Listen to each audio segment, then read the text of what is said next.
I'm not sure I understand this lesson. Good teacher. He really seems to care. About what? I don't know. Excellent time for the back to school callback F 2.0. Oh, hey there. Welcome to the Nerdy Photographer Podcast. I am your host, Casey Fatchett. If you haven't listened to the podcast before, in addition to sharing entertaining and informative photography and business-related content, I also go on missions with the crew of the Starship Fibonacci.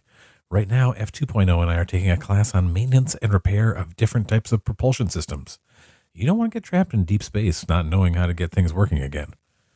While you're here, be sure to subscribe to the podcast and leave us a review on Apple Podcasts, Podchaser, Good Pods, or anywhere else you feel like letting others know how much you enjoy the show.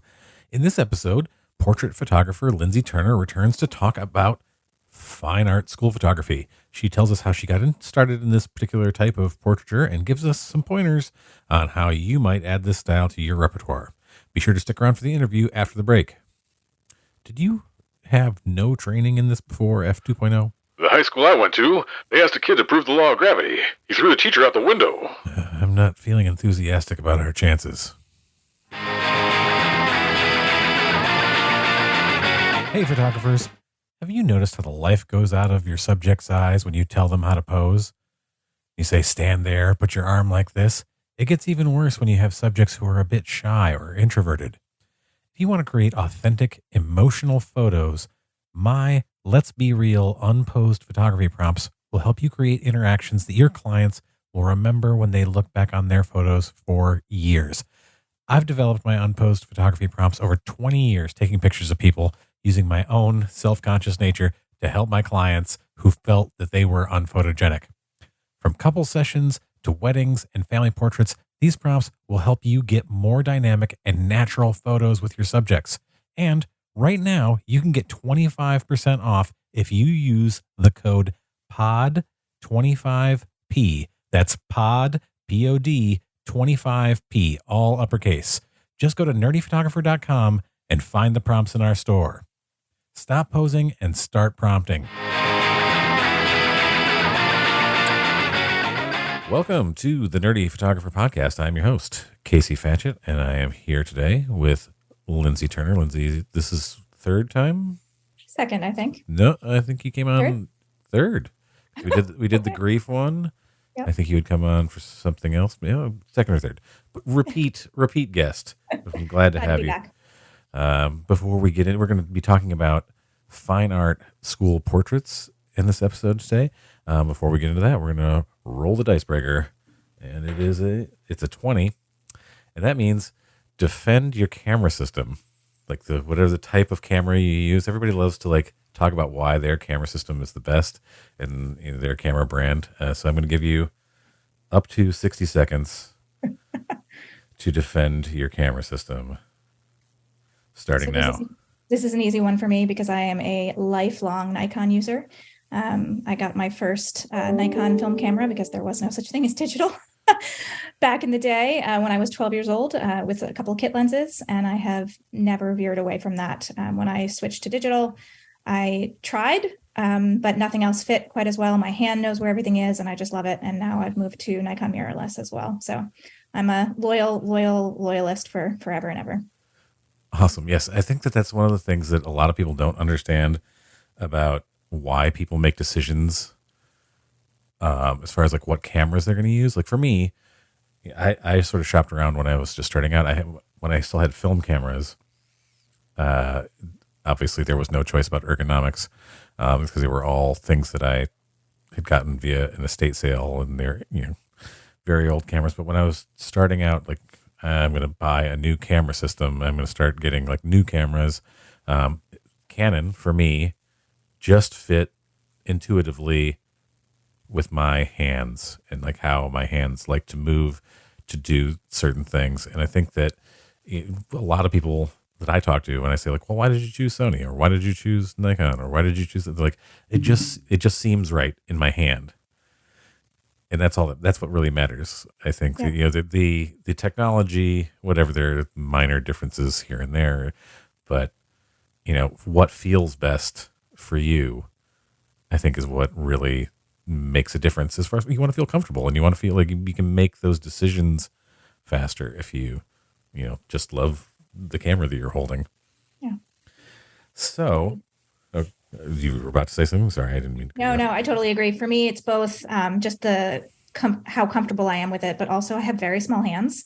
And so when I made the switch to digital at the beginning, I tried out a Canon. I went to B&H and I held all the different cameras, and I physically couldn't reach. Like, my thumbs didn't go where the Canon needed me to go, and the Nikon just felt very, very similar to even how it had been as a film camera.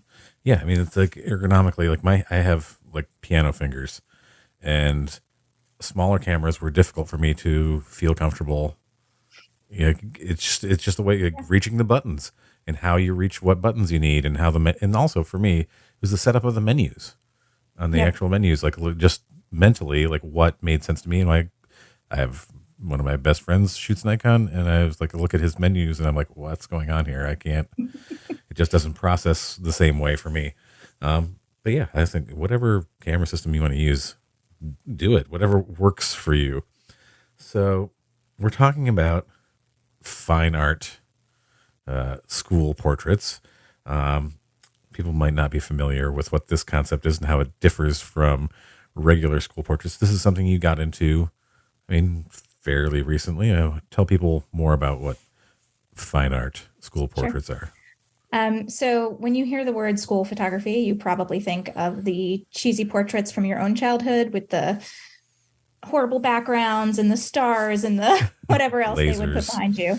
And to a certain extent, that still exists. I mean, the school photography industry has been around for almost 100 years as a concept, and it hasn't changed very much.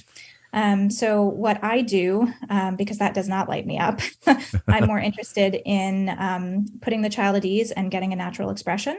The other typical thing with large volume photography, with typical school photography, is they go very, very, very fast. You know, maybe 3 clicks per child. You're just clicking 3 times, hoping that one of them isn't a blank, and they move along. So there's no meeting the child where they are. There's no engagement with them. It just doesn't make sense. So what I do is I spend up to 2 to 3 minutes with each child, depending on their ages. It varies. And I am a giant goof. I am silly and I make them laugh. And if they're a more serious child, that's okay too. I never force a child to smile. You will never hear me say cheese for the camera or any of that. I'm unexpected. I catch them off guard. And it puts them at ease naturally. And then their parents can see a whole variety of their kid's personality. And for me, that's really where the magic happens. I wish this service had been around when I was a kid and getting school portraits, just because I despite my background in theater and performance and other things, like I don't know, like having my photo taken has always been something that just made me feel self-conscious. And if there had been somebody who would have made me feel relaxed and let me just, kind of be and joke around and laugh. I mean, I tend to be the one joking and laughing with my clients when I'm taking in their pictures and trying to do the same thing, even at weddings, making people feel relaxed. But as a kid, this is one of your, experiences with your self-image, and having somebody who's really recognizing who you are and letting you be who you are is, and bringing that out in you I think that's a wonderful thing. I love that you said that, because that's part of what is so important to me about doing this. Our idea, most people are not comfortable in front of a camera. I mean, unless you're a supermodel and that's what you do for a living, it's just nobody knows what to do. People automatically feel uncomfortable when a camera is put in their face. And I never want any of my clients to feel that way, but that feeling of what it means to be in front of a camera happens very, very young. Yeah. So in some cases, other than, obviously, this is a generation where parents have iPhones out all the time and kids are used to having their picture taken, but not in a formal way. Right. So this is sort of the first opportunity where they can either decide that it's fun and they love it and it's comfortable, or it's miserable and they never want to do it again. And I like to be part of that early stage of that feeling for them. And I hope they carry it through to adulthood. Yeah. Having just a positive experience with someone taking your picture, because I think for me personally, like there were times that I felt really uncomfortable, and I felt like it was just like, you got to do this and you've got to smile. And I had, for a long time, I had very crooked front teeth because I got hit in the face with a baseball. So I never wanted to show my teeth when I was smiling. like I would smile, but it would just be kind of a smirky smile. And they'd like have these photographers at school be like, no, you got to show your teeth. Come on. Like a tooth smile. I'm like, I really don't want to do that. So yeah, the this is obviously a different approach to school photography. It's not sort of the like you said, 3 clicks and you're out, and cross your fingers and hope that one of those expressions is not even necessarily good, but at least usable. Not terrible. Yeah, Right. exactly. Yeah, my bar is much higher for what I want parents to see in these images. And I'm sure that like what else would you say makes it a like fine art? Obviously, you're spending more time with the kids and you're giving more attention and trying to bring out more of their personality. But what else? So I use just a very simple gray backdrop, and all of my images are delivered exclusively in black and white deep matte prints. Nice. They can also purchase digitals, but the prints are really high quality. Typically, school photography, you probably remember as a child, you'd get a sheet, a unit sheet, they call them, and you'd have to take scissors to it to cut the 8x10 from the 5x7 and cut up the wallets. There is no universe in which I will ever ask a parent to take scissors to something they just purchased. It gives me so much anxiety just thinking about it. And I work with a really wonderful family lab in the Midwest called Color Inc. And they do just such an extraordinary job with their deep matte printing, and it really sets my work apart and helps it shine. So that's something that's important to me as well, that they have an heirloom. It's not just something they're going to rip up, cut up, and, put in a scrapbook. Yeah. You mean most people don't have a professional like photo cutter at home that they can just use to like trim all of their, prints in their print package? I remember that like when we would get those and I'd just be like, okay, like what are we doing here? And my mom was very crafty. So she actually had like roller cutters that we could use to do that. But like at the same time, I'm thinking of everybody else. Just like, how are you? Like, yeah, it's literally just taking a pair of scissors and cutting these out. Never ask any of my parents to do that. It is nerve wracking. I mean, there were times when like I was asked to like not necessarily like do for portraits, but like there was a time when, as a wedding photographer, when I was starting out, people were asking for like print packages. It's like in a similar way, like saying like, oh, do you have a print package for like, we just want to get this one image as like 2 5x7s and 8x10 and a bunch of wallets. And I was like, what? Like, I mean, I can order each of those separately. And then I would see like, oh, no, you print them all on one like 11x14 sheet. And then you can just cut it up. And I was just like, I wouldn't want somebody else cutting that up. That would just make me like really, really nervous. Agreed. So how did you get started doing this? So I was actually approached by my son's Montessori, where I am an alumna as well. I grew up there. And in the middle of the pandemic, they had not heard back from the photographer who had been working there for almost 50 years and said, Lindsey, would you be interested in this? We understand if you say no, but we really wanted to ask because we love your work. And I had never done anything like this in particular. I photographed children and families, of course, for years, but in this kind of setting, I had not. I hesitated for not a second. I said, yes, I would be honored, and then had 6 weeks to figure out all the things that I didn't know, Right. but decided that everything is quote unquote figure outable. Right. So the pieces that I was missing was strobe photography, using lights, not using just natural light. And then obviously how to physically manage, how to identify all the children, all the logistics that go into volume photography, both on the front end, the editing end, and then of course delivering, selling and delivering the images. So I had a lot to learn, but I knew all those things I could figure out. So that's what I did. And I did not expect it to light me up in the way that it did. And in the middle of the fall of 2020, I was, 8 to 10 feet from the children. I bought a longer lens so I could be spaced out more, was of course masked. And I just had so much joy looking at all these faces and working with these children while everybody else was sort of doom scrolling the internet at that time. Yeah. And I just absolutely loved it. And it's just led to all kinds of different opportunities that I would not have expected. And it just brings me great joy. It's also very profitable, which is a really important piece when you're running your own small business, to have that as an option as well. Yeah. I mean, that seems like, hitting the lottery, something you enjoy doing, something that Marie Kondoing it, or it brings me joy. That plus, a healthy profit ratio is always good. So when you were trying to figure all of this out? Like you said, you had 6 weeks to sort of figure it out. What was the biggest hurdle that you had to sort of overcome in that? I think for me, just the logistics of never having used other than, a flash on my camera for events, on camera, figuring out all the pieces that I needed. My setup is fairly straightforward. And I have my gear list I'm happy to share with listeners if they're curious, so they don't have to start from scratch. But essentially, I use one strobe with an octabox to modify it, and a reflector on the other side, and a simple backdrop. And the rest of it is just me engaging the children. But I like to keep the light consistent. If I was just using natural light in a school, you have no idea what kind of lighting you're going to have for if there's going to be a window, if there's going to be terrible overhead lights, the light changes throughout the day. I didn't want to be worried about any of those pieces. So my lighting is locked down and consistent all the way through. And then I can just focus entirely on the teeny tiny fraction of the 2 minutes or 3 minutes per child that I have to put them at ease and make them comfortable.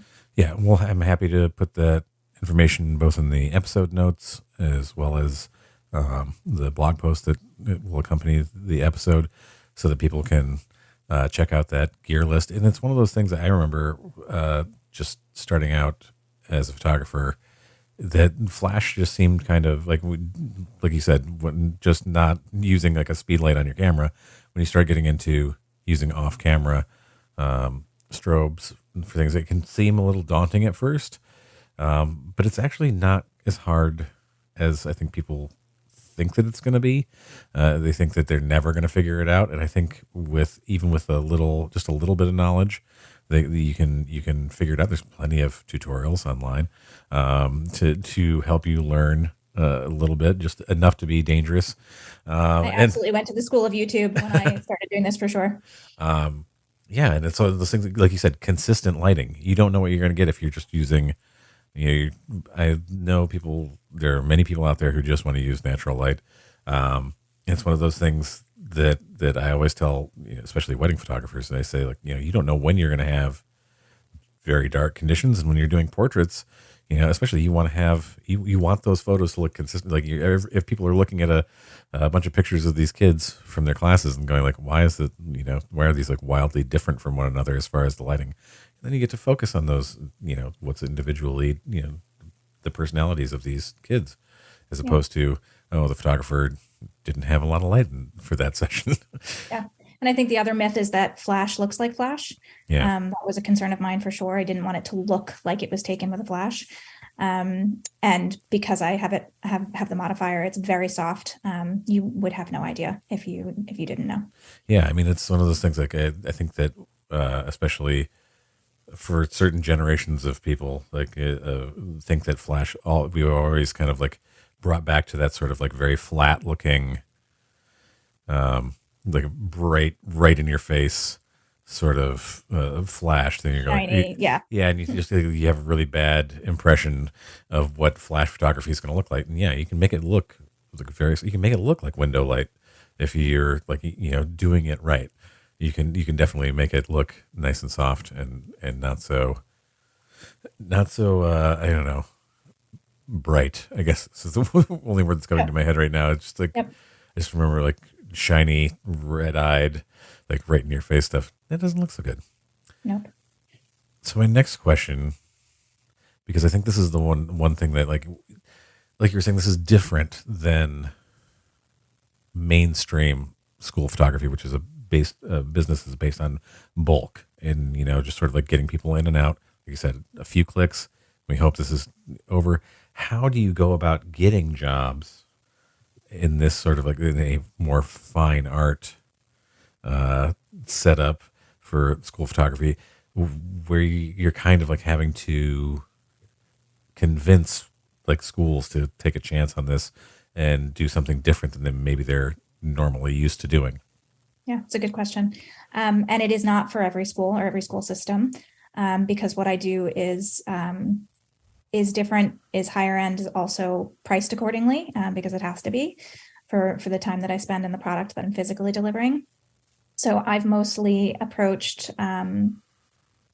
interestingly enough, mostly Montessori's, because that's sort of where I began. But private tuition schools that sort of started a pre-K go usually through maybe 8th grade at the most. I've started to dabble with high school students, but typically that sort of pre-K through 6th or 8th grade market would be more interested in something like this. The thing that most people don't know about school photography is that the school does not pay the photographer. Mm-hmm. It's not a typical commercial job where you have X number of hours you'll be photographing and you get paid for that.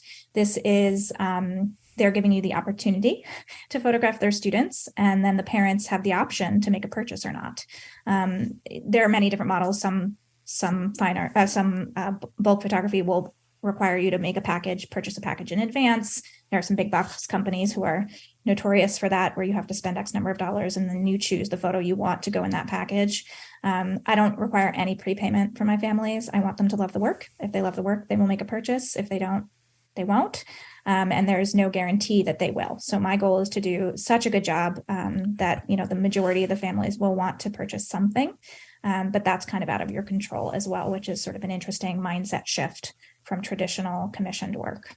Right. It's also sort of it's a risk that you're taking, but you have to know that you can deliver a product that people are going to want to buy.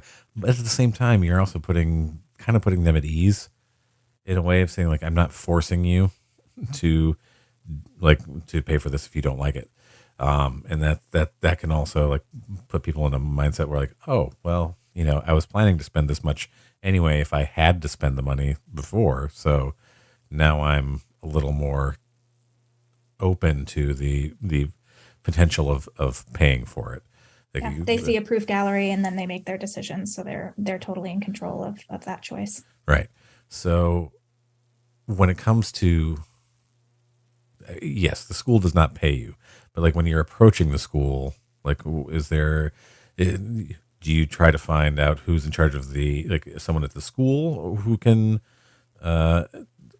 facilitate like the possibility of you coming in to do this, or is it a parent group? Or I think always start with what you know. So if you start close to home, either if you're a parent, your own child's school, or if you have friends who are parents in local schools, and they're involved, an introduction from somebody in the school already is hugely helpful.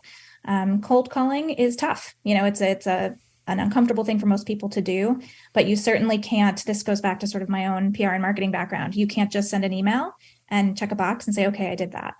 Because schools are inundated, they're busy, especially now with COVID protocols that they've had to go through and shifts with their faculty and their staffing. Usually it's the administrative person who is at the front desk is kind of the person who ends up coordinating these kinds of things. So they're a great person to try to introduce yourself to and make known what it is that you do. The sort of highlights that I pitch are that I am a local parent myself, that I am a small business owner, a female-owned small business owner, never hurts. But that I am going to be the person coming in to photograph these children. I'm not, you're not going to have 4 strangers you've never seen before. I'm going to be the person you're dealing with. And if it's not me, it would be me and someone else, depending on the size of the school, but I'm always going to be their touch person. So they know they can ask me any questions. The other thing is that I take all of the work off that administrative front desk person. Depending on what they've experienced before, they might have had printed sheets that parents had to fill out, pay with cash, pay with checks, and they would be physically dealing with all of the logistics. I handle all of the parent communication. I have a dedicated page on my website for each school that's unlinked so that it can't be seen by the public, but it's for their families with FAQs. If they have any questions, they reach out to me directly. So the amount of work that front administrative person has to do, I'm hoping is, very, very limited. It's limited to my communication with them for what I need in advance, but I want to take work off their plates, not add to it. Right. That's a huge bonus, a value add that helps get you kind of get your foot in the door, at least, like to say like, hey, I'm going to make your life easier because you can. I have family members who have worked as admins at the front desk admin at schools, and just like, if you can take something off my plate that I don't have to worry about anymore, which it can. And the thing is, logistically what you need as the photographer. Like, like, okay, I need people's names, I need this information, whatever. And as long as you can gather it, and also like, so that there's not like that person at the front desk starts to become like if they're handling all of it, they start to become like the middleman where, they're sort of like, okay, I'm getting these questions from parents. Now I got to go to the photographer and get that information or try to look up that information, and then I got to give it back to the parents, as opposed to like you just cut that out. Like, you don't have to deal with this anymore. Just send them right to me. That's It's not efficient for their time, one, Right. and two, as the photographer, you want to be the touch point. You want to be controlling the messaging, and you want to be the one sharing with the parents Right. exactly what you want them to know. Right. So along those lines, the communication they do, I ask them to send out an email or include it in their newsletter, however they currently communicate with their families. I write that copy. I attach a photo I want them to share. I do a little introduction for myself so that they can copy and paste it. Again, I'm limiting the amount of work and sort of thought they have to put into any of this so that it's much, much easier for them. Well, it's sort of, you're controlling the messaging, you're 100%. controlling the information. You're not like, anytime you're putting like, somebody else out there like to like try to spread the message for you or spread the information, you run the risk of people getting the wrong information, which, throws the wrench into the works where you like, okay, now I've got to re-educate people, or they are not getting me what I need when it comes to the day of shooting, which helps run more smoothly. It's a way of controlling things and running more smoothly for you, but also running way smoother for the administrative people who don't have to do all of that work as well. Like, that's a win-win for you. The other bonus as well of handling it this way is that I'm driving them all to a dedicated page on my website specifically about School Picture Day. Right. But then they're on my website and maybe they'll look around. Yeah, maybe they'll come back for portraits, for family portraits or other things. And they do. That's great. It's a good way to spread the word about the rest of your business, not just the school portraits. So you've had, like you said, good success with this. We're friends on Facebook, and you've been featured on NBC New York when you were doing like a pop up in Brooklyn, I believe. Like, how did that work out? How did the pop-up work out, or how did I end up on the news? Oh, both. I mean, so actually that sort of leads into something else I wanted to share. Is it might feel daunting pitching a school if you've never done this at all. This model is different. So I encourage people to consider, if I had gone about it intentionally in a different way, if I hadn't been approached first, I would have started with a smaller event that would have been a sign-up situation, which I do now at least once or twice a year. I call it a school portrait pop-up, and families from all over the region can sign up for a 5-minute slot with me or a 3-minute slot. I had spent 10 years in New York City, and a very dear friend of mine who my son grew up with reached out and said, we haven't had any school pictures because of the pandemic. Would you consider hosting a pop-up here in Brooklyn? And so I decided I did it first and foremost because I know it's something that was important to her for her own children, but I knew that she had friends and classmates of her kids who were really missing out on this whole sort of 2-year stop that happened for all these kids on so many levels. So to be able to do one little thing that would make them feel like there was some sense of normalcy to the odd school year they'd experienced. So I decided it would be something that I would be glad to do. So I went into New York to do that for a weekend day and decided, why not pitch the press? And I know that sounds crazy. A lot of photographers don't think that they could, or it's not even on their radar that it's something they could even do. But I pitched all of the major New York television agencies about I pitched it as saving school portraits in Brooklyn, was sort of my tagline pitch in my subject at the beginning of my email. And the name of the game with PR is follow up, follow up, follow up. It's the same thing with anything else. If you're cold pitching a school to get them, you can't just email them once and expect it to work. So I had not heard back. I had heard some interest, but then it didn't happen. And at the very last, literally 8:00 in the morning, I'm standing outside of the hotel getting ready to go over and set up for that day. And I thought, I'm going to try one more time, because the weekend producer is different than whoever was there on Wednesday or the previous Tuesday when I had emailed them. They may not have received the information at all. And the thing about news is that it's all late breaking. So if there's some catastrophic thing that's happening somewhere else in their city, the warm fuzzy thing is going to get cut. Right. But it's always worth a try. So I emailed them at 8:00 in the morning. And while I was in the middle of the pop-up, I had my assistant checking people in, and she had my cell phone so I wouldn't be distracted by any calls. And she came in and said, I just got a call from NBC New York and they're going to be here at noon. I was like, okay, what now? And I just had to keep going because I had back to back to back 5-minute windows with all these children. And sure enough, they came and they were there surprisingly for about over an hour, which is very unusual for a piece like this. They filmed me photographing the children. They interviewed me. They interviewed some of the parents, some of the children, and got some nice behind the scenes photos, and actually did a pan over. I had a little display of what the deep matte prints looked like from coloring. Nice. And I had them pan over that. And if it had been glossy photos with his huge flash on his video camera, it would have looked terrible and you wouldn't have seen them at all, but it looked so good. So when I saw that after the fact, it was great. The finished piece was less than a minute, but it was very well done. And all of the words that came out of the anchor's mouth were for my press release. And she did, of course, some on her own, but I had prepared them so well with the material I sent that they didn't have any questions and they were able to just proceed without even having met me, because obviously the anchor didn't come to film it. Yeah, I think that one of the things that sort of is daunting to people is like, they think that that it'll never happen, which is not true. But like you said, like those sort of warm, fuzzy stories tend to be like at the bottom of the priority list. And you also have to have, obviously you have a background in marketing.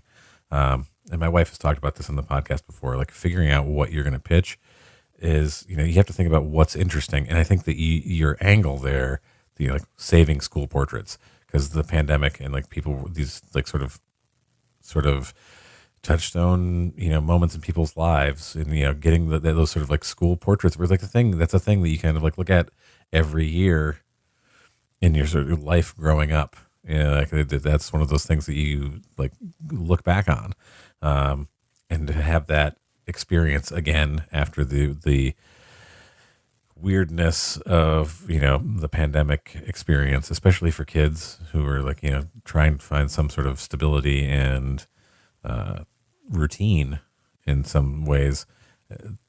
It helps a lot. I think it was perfect. The timing was good. It was the end of the school year, but it could have just as easily not happened as that it did. But you don't know if you don't try. Right. And the thing is, there are times when, I've had stuff I thought was going to go through, like, it doesn't happen. Like, okay, we'll try it again next time. We'll try something else. And it's, you just have to keep at it. And I think that's the most frightening thing for people is just sort of, like they feel like if they don't get it every time, and this applies to a whole lot of things, like just trying to get published somewhere or getting not just a news story, but trying to get published, in whatever way, they think that, if it doesn't work out like the first couple times, like I'm just wasting my time, and they get frustrated and they don't do it. And the thing is, like, it's just like getting hired. Not everybody's going to hire you for a job, whether it's portraits or weddings or whatever it is. Like you're not getting 100% of the inquiries. You just keep at it and find out the ways to like improve your chances the most of getting a yes. And it was a great piece. It was really, watching it, I was like, this is awesome coverage. Congratulations. Thank you. You're welcome. So what advice, okay, well, maybe there's two things here. What would you do differently now? If knowing what you do, now, going back to that first job, what is something you would do differently about your approach? So, as I said, if I had intentionally decided this was something I was going to take steps toward instead of just getting sort of thrown into the mix and figuring it out, I would have started with one of these local pop-ups that I was describing. I don't work in my own, I don't use a studio. So I partner with a local business. And I think we've talked about this before as well, building relationships in your local community, which taking school portraits or having events like this is a fantastic way to create an event, as it were, that is worthy for people to be talking about. I mean, it's one thing to say, my fall family calendar is open, now booking. Right. But, that's who's going to hear that that's not newsworthy for sure. But if you're hosting an event at a specific date and time that people can sign up for, then you can get your community talking about it. And then that becomes press worthy. But also it gives you the opportunity with a smaller number of people. You can sign up however many you're comfortable with, 20, 30, 40 kids in a day. And it gives you the opportunity to go through the whole process. How do you identify the children?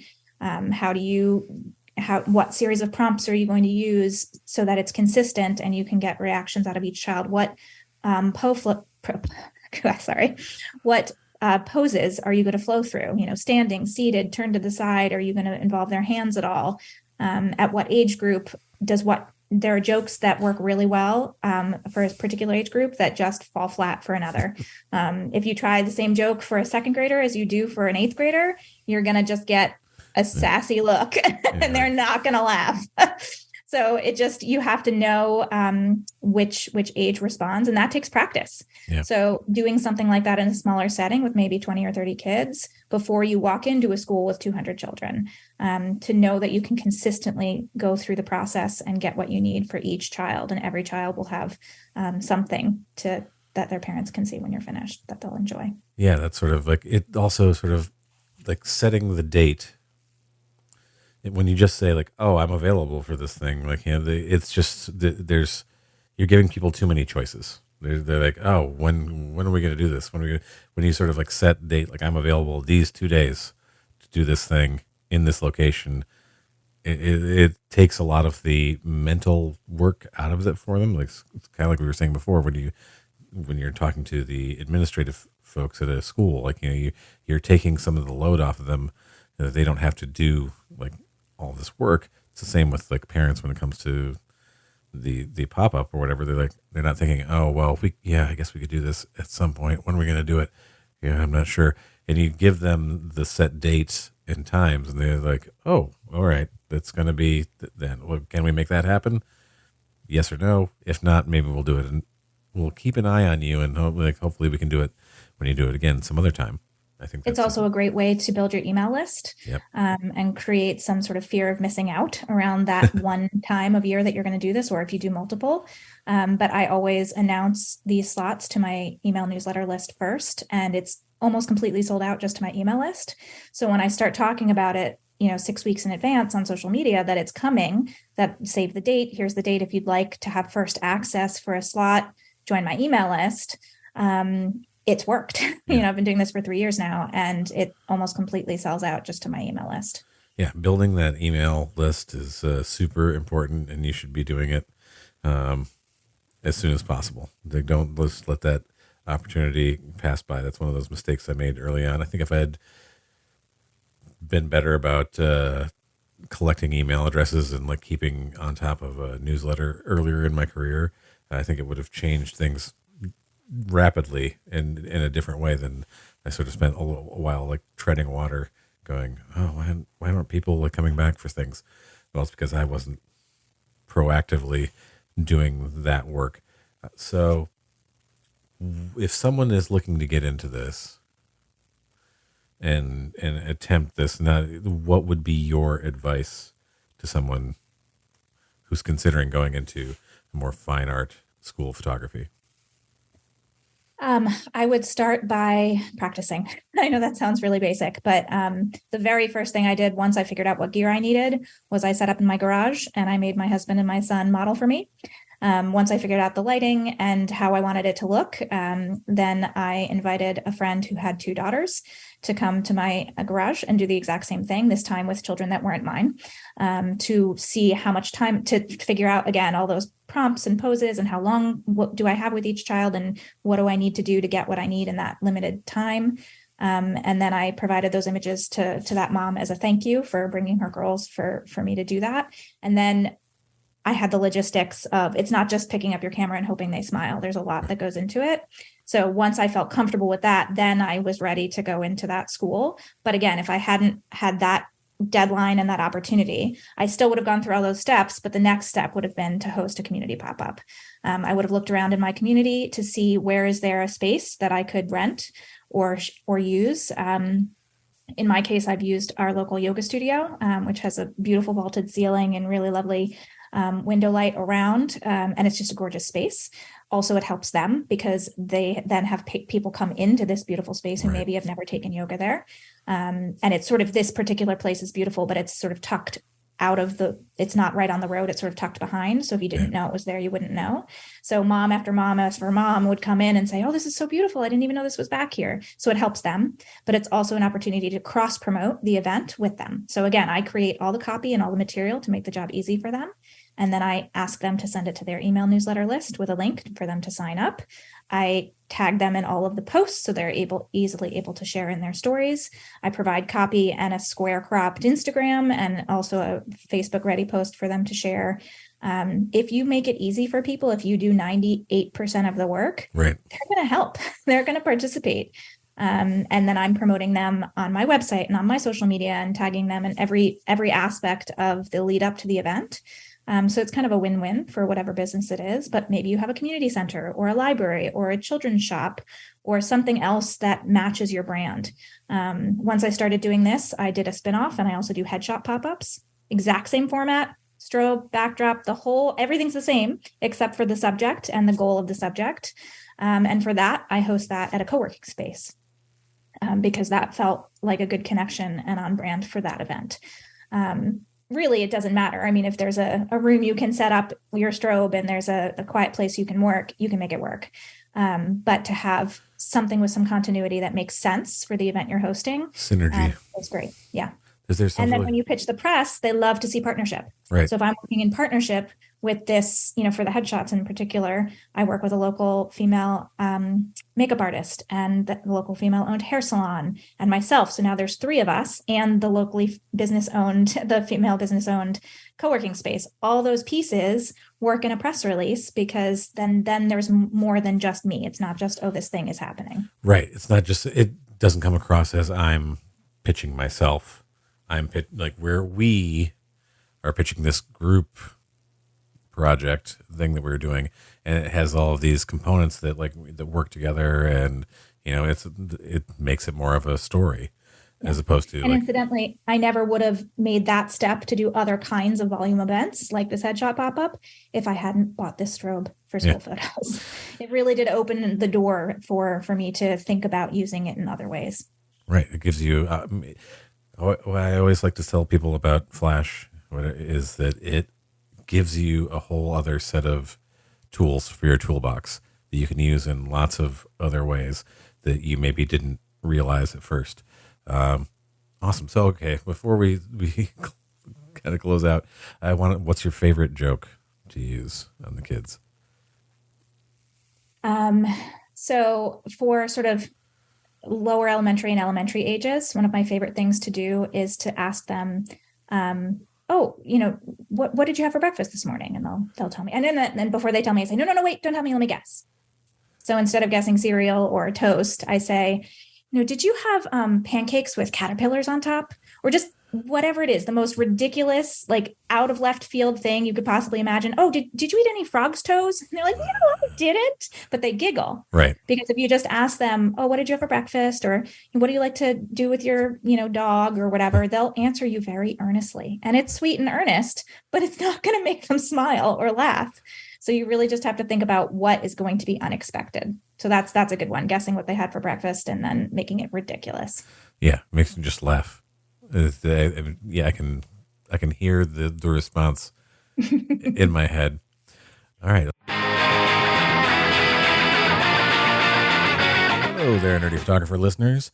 Do you have a website or do you need one?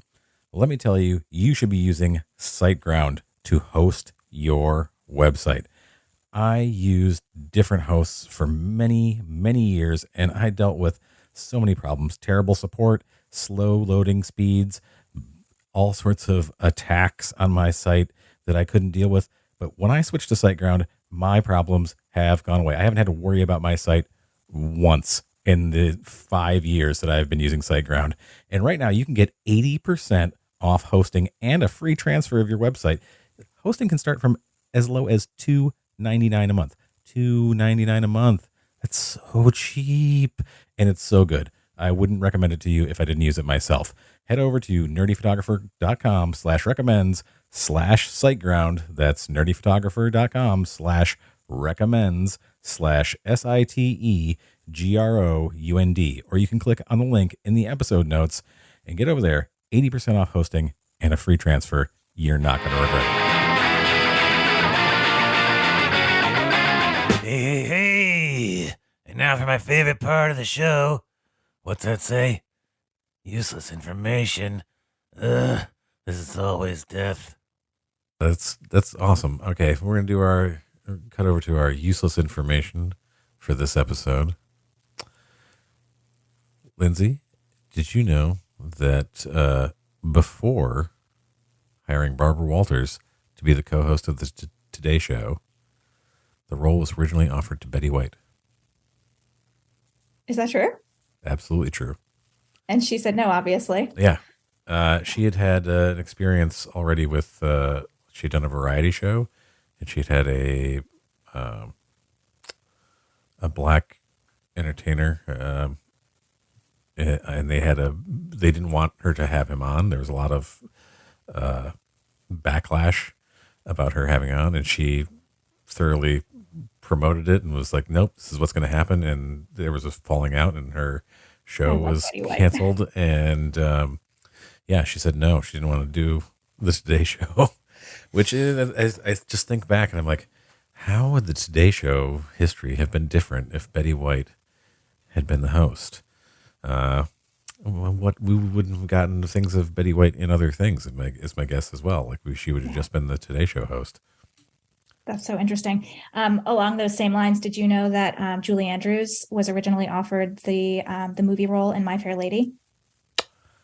And she had to say no because she was already in the process of recording. Oh my gosh, it's going to come to me. But anyway, they gave it to Audrey Hepburn instead, which is one of her most classic roles of all time. Yes, but she didn't do the singing. I feel like It breaks my heart. Yep, it's true. It was a voiceover. Yeah, she sang, but they didn't use her voice, and she didn't know that they didn't use her voice, which was it's almost like David Prowse with Darth Vader. He didn't know until he went to the theater that they had dubbed him over with James Earl Jones.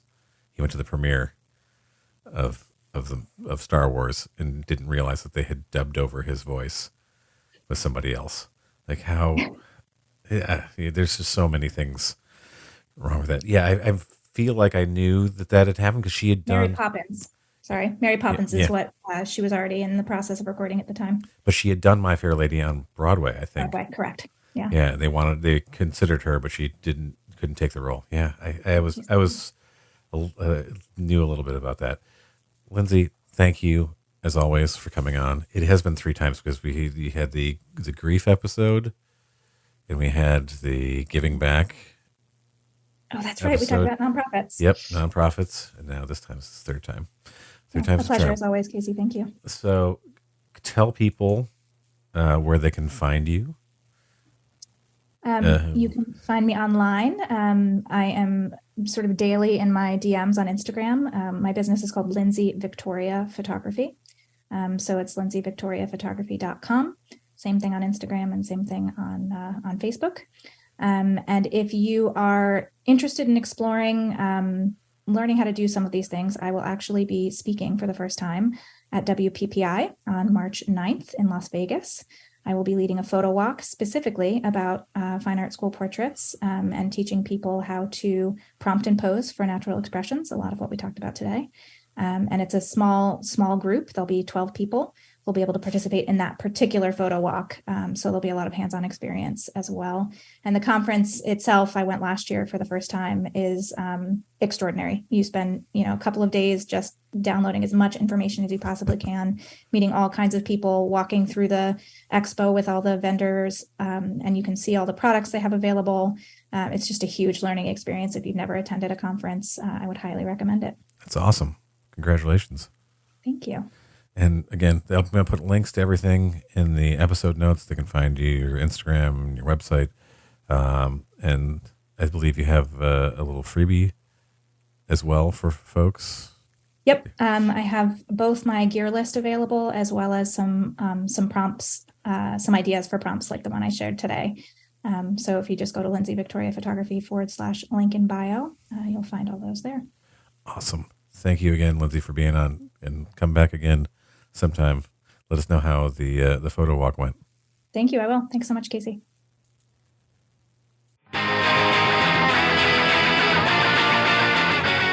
Welcome back to the Nerdy Photographer Podcast. Many, many thanks to Lindsey Turner for joining us once again. You can find more information about Lindsey as well as some freebies she has available in the episode notes, and check out all of the links. Please be sure to leave a review for the Nerdy Photographer Podcast. This is an independent podcast, and your reviews truly matter. They mean a lot. You can also follow us on social media at The Nerdy Photo on Instagram, TikTok, and Twitter. That's at The Nerdy Photo on Instagram, TikTok, and Twitter. So F2.0, how are you feeling about our odds of passing this test? With the shape I'm in, you could donate my body to science fiction. Good to know. Until next time, stay safe and stay nerdy.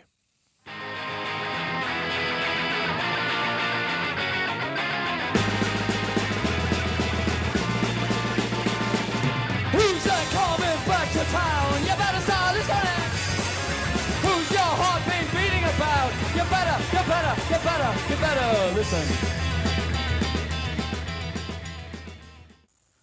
Hey there, listeners. Have you ever tried Audible? You might be thinking to yourself that it's just audiobooks, but it's so much more. It includes things like sleep tracks, meditation programs, podcasts like the one you're listening to right now. You like listening to stuff, right? And much, much more. I've had a lot of people tell me that I should get into narrating audiobooks. Maybe I'll give it a shot. Whether I do or not, you can get a free 30-day trial to Audible Premium Plus, or 3 months if you are an Amazon Prime member, if you head to nerdyphotographer.com/recommends/audible. Get access to Audible's entire catalog of bestsellers and new releases. What are you waiting for? Click in the episode notes and hit that link and start your free trial today.